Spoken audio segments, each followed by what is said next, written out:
चूसता है। भारतीय जनता पार्टी चोरों की पार्टी है।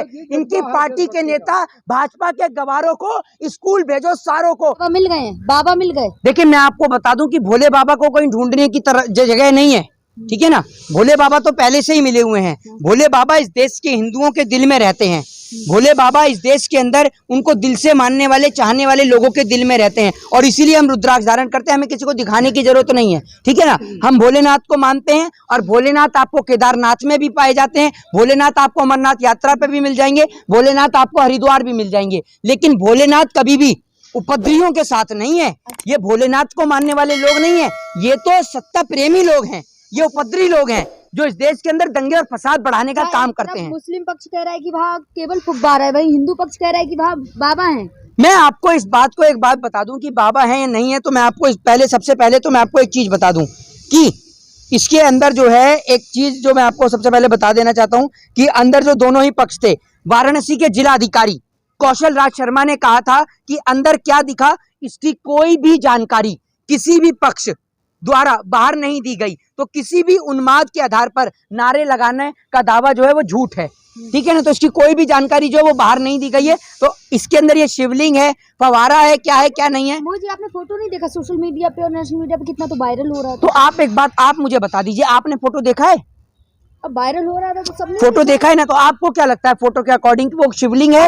नहीं सपोर्ट कर रहे, हिंदू पक्ष का या मुस्लिम? मैं संविधान पक्ष का, मैं संविधान प्रेमी हूं तो संविधान पक्ष का समर्थन करता हूं। इस देश के अंदर जो काम नेशनल चैनल की मीडिया मुर्गे लड़ाने का कर रही है वो काम आप मत करिए।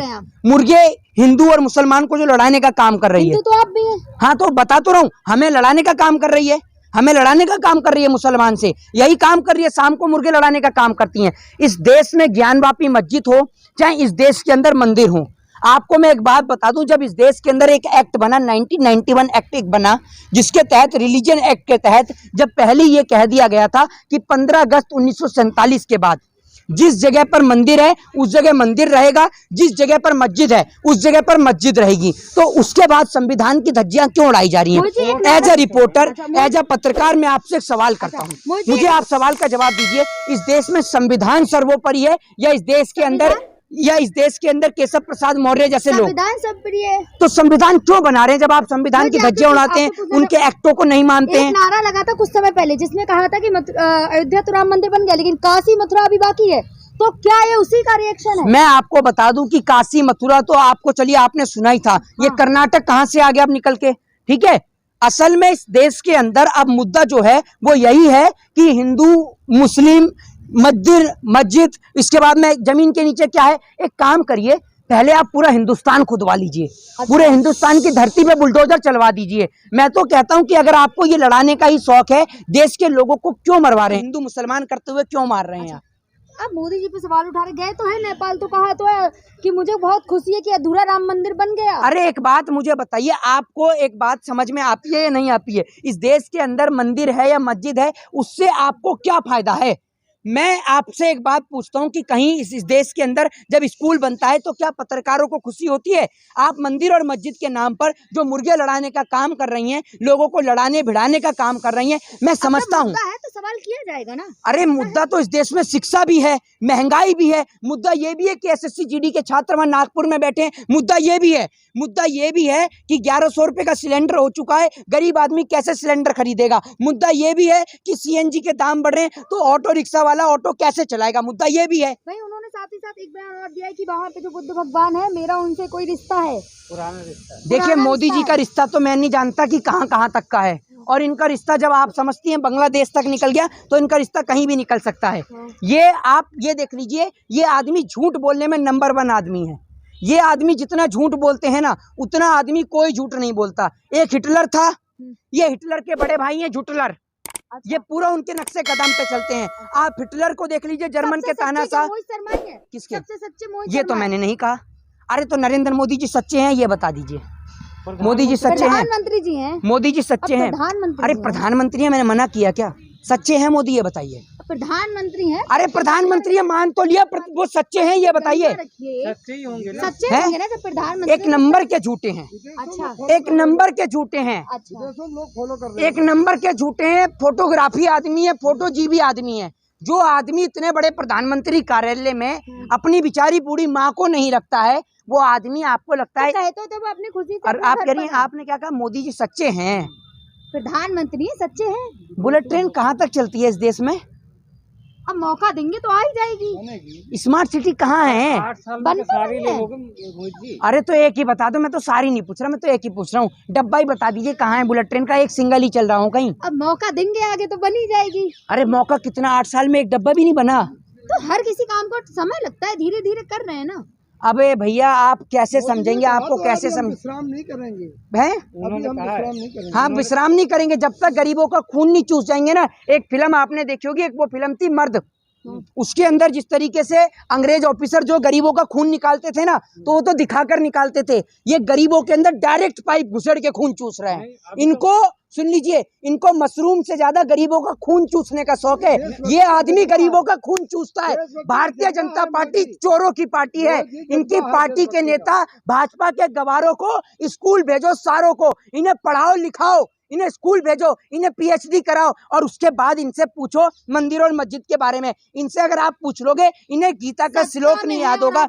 अरे सत्ता में अगर सुन लीजिए, कुर्सी तो अगर एक गधे को दे दी ना, गधा ये नहीं समझ रहा कि कुर्सी पे बैठा कैसे जाएगा, और बैठ गया तो ये नहीं सोच रहा कि उतरा कैसे जाएगा। वही वाला हिसाब है। प्रधानमंत्री की तुलना आप एक गधे से कर रहे हैं। मैं नहीं कह रहा, प्रधानमंत्री जी तो खुद गधे से प्रेरणा लेते हैं।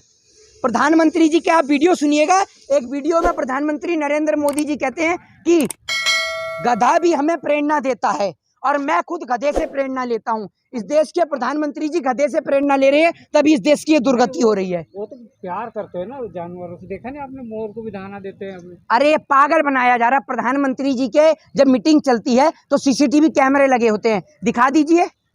प्रधानमंत्री तो प्रधानमंत्री, एक कहावत आपने सुनी होगी कि खरबूजे को देख के खरबूजा रंग बदलता है।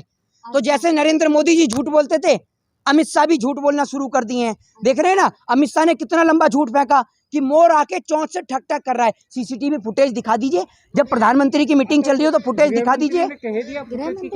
गृह मंत्री को इतना नहीं पता कि 10वीं पहले होती है, 12वीं पहले होती है, और वो यहाँ पर चला रहे हैं मंदिर मस्जिद मदरसे हैं। ये मंदिर मस्जिद के नाम पर जो भाजपा दंगे करा रही है ना, ये पूरा देश जनाना है। अब भाजपा के सुन लीजिए, भाजपा के आपके नरेंद्र मोदी जी उतर के आए हैं, आपसे आकर कहें कि चलो कुतुब मीनार पे अंधभक्तो, मैं तुम्हारे साथ हूँ।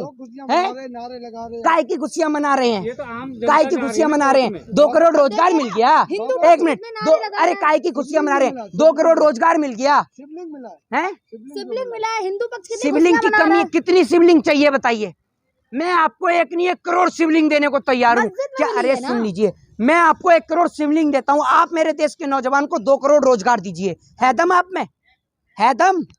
कर रहे हैं ना, काम कर रहे हैं। अरे कुछ काम नहीं कर रहे हैं, ये नेपाल में काम कर रहे हैं, नेपाल में देंगे रोजगार। उन्होंने ट्वीट किया ना कि जो पिछले 70 साल से जो नहीं होता आधा, ट्वीट भी खुद नहीं करते, झूठ मत बोलिए। अरे सुन लीजिए, शौचालय वगैरह 50% काम अब कराया है। हाँ, पहले तो देश भूखा नंगा था ना, लोग ऐसे ही घुमा करते थे, पीपल के पत्ते बांध के घुमा करते थे अपने, है ना। ये पैंट, मेरे को तो ऐसा लगता है कि आप भी 2014 के बाद ही पैदा हुई दिखे, है ना। और मोदी जी के आती पत्रकार बन गई। मानते हो ना, जीरो बैलेंस के अकाउंट तो खुलवाया कितने करोड़ लोगों को। जीरो बैलेंस है, लेकिन बैलेंस उसमें जीरो ही रहेगा, और उल्टा जिसने पैसा डाला उसके बाद में व्यापारियों को देके भगा और देते हैं कि लो भैया, जिसके देखा ना अभी आपने कितने बैंकों का घोटाला हुआ, जो भगोड़े हैं उन्हों को लेकर मोदी जी कुछ नहीं कहेंगे। भगोड़ों के नाम से तो मोदी जी खुद शांत हो जाते हैं, क्योंकि मोदी जी खुद ही इन्हीं से प्रेरणा लेते हैं। मोदी जी तो खुद ही कहते हैं मेरा क्या है, मैं तो फक्कर फकीर हूँ, झोला उठाऊंगा और चल दूंगा। इसीलिए वो विजय माल्या को लेकर नहीं बोलते हैं। लोभ नहीं है उन्हें, बिल्कुल है, लोभ नहीं है मोह माया का। हाँ, तो भूखे रहते हैं मोदी जी। मोह माया से लोभ नहीं है तो फिर क्यों नहीं पहनते साधु महात्मा की ड्रेस? पहनिए खाली कुर्ता भगवा।